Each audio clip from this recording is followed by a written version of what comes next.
విశాఖలో మేయర్ పదవి చర్చనీయాంశం అవుతోంది. ప్రస్తుతం వైఎస్ఆర్సీపీ నుంచి ప్రాతినిధ్యం వహిస్తున్న గొలగాని హరివెంకట కుమారి పదవికి ఇప్పుడు తెలుగుదేశం పార్టీ గండం తప్పేటట్టు లేదు. తాజాగా తెలుగుదేశం పార్టీ అధికారంలోకి రావడంతో మేయర్ కుర్చీకి ఎసరు పెట్టాలని తెలుగుదేశం పార్టీ నేతలు వ్యూహం మొదలుపెట్టారు. వైఎస్ఆర్సీపీకి సంఖ్యాబలం ఉన్నా తెలుగుదేశం పార్టీ అధికారంలోకి రావడంతో వైఎస్ఆర్సీపీ కార్పొరేటర్లకు ఎరవేస్తున్నారు. తమ పార్టీ కార్పొరేటర్ను మేయర్గా చేస్తే ఎంతమంది పార్టీ ఫిరాయించి సహకరిస్తారో అంచనాలు వేసుకుంటున్నారు. ఆ దిశగా మంతనాలు జరుపుతున్నారు.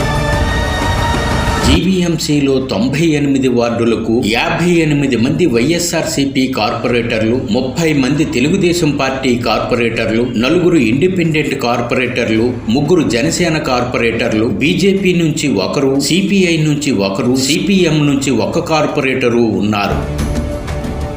ప్రధానంగా జీవీఎంసీ పరిధిలో తెలుగుదేశం పార్టీ ఉనికి ఎక్కువగా ఉంది. గతంలో వైఎస్ఆర్సీపీ అధికారంలోకి వచ్చిన విశాఖ తూర్పు, పశ్చిమ, ఉత్తర, దక్షిణ నియోజకవర్గాల ప్రజలు తెలుగుదేశం పార్టీ అభ్యర్థులనే గెలిపించారు. ఇంత ఉనికి ఉన్న జీవీఎంసీలో మాత్రం తెలుగుదేశం పార్టీ ఉనికి ప్రదర్శించలేకపోయింది. వైఎస్ఆర్సీపీ కార్పొరేటర్ల సంఖ్యాబలం పెరగడంతో మేయర్ పదవి ఆ పార్టీ కార్పొరేటర్ గొలగాని హరివెంకట కుమారికి దక్కింది. అప్పట్లో ఉత్తరాంధ్ర వైఎస్ఆర్సీపీ కోఆర్డినేటర్ విజయసాయిరెడ్డి వ్యూహంతో వైఎస్ఆర్సీపీ కార్పొరేటర్ల సంఖ్య టీడీపీని మించిపోయింది. తాజాగా తెలుగుదేశం పార్టీ అధికారంలోకి రావడంతో ప్రస్తుతం ఉన్న వైఎస్ఆర్సీపీ మేయర్ని గద్దె దింపాలని తెలుగుదేశం పార్టీ నేతలు ప్రణాళిక చేస్తున్నారు. ఈ రకంగా వైఎస్ఆర్సీపీ కార్పొరేటర్లను ఆకర్షించి పెరగబోయే సంఖ్యాబలంతో మేయర్ పీఠాన్ని తెలుగుదేశం పార్టీ కైవసం చేసుకునేందుకు ప్లాన్ మొదలుపెట్టారు.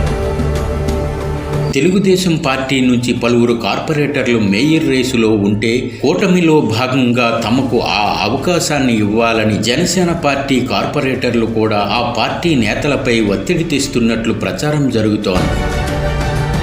ఇలా పరిణామాలు వేడెక్కిన తరుణంలో మేయర్ హరివెంకట కుమారి కూడా తన స్థానాన్ని నిలదొక్కుకోవడానికి ఆమె ప్రయత్నాలు జరుపుతున్నారు. తెలుగుదేశం పార్టీలో చేరితే ఆమె పదవి కొనసాగిస్తారా లేక మార్పు అనివార్యమా అని విశాఖలో చర్చ జరుగుతోంది.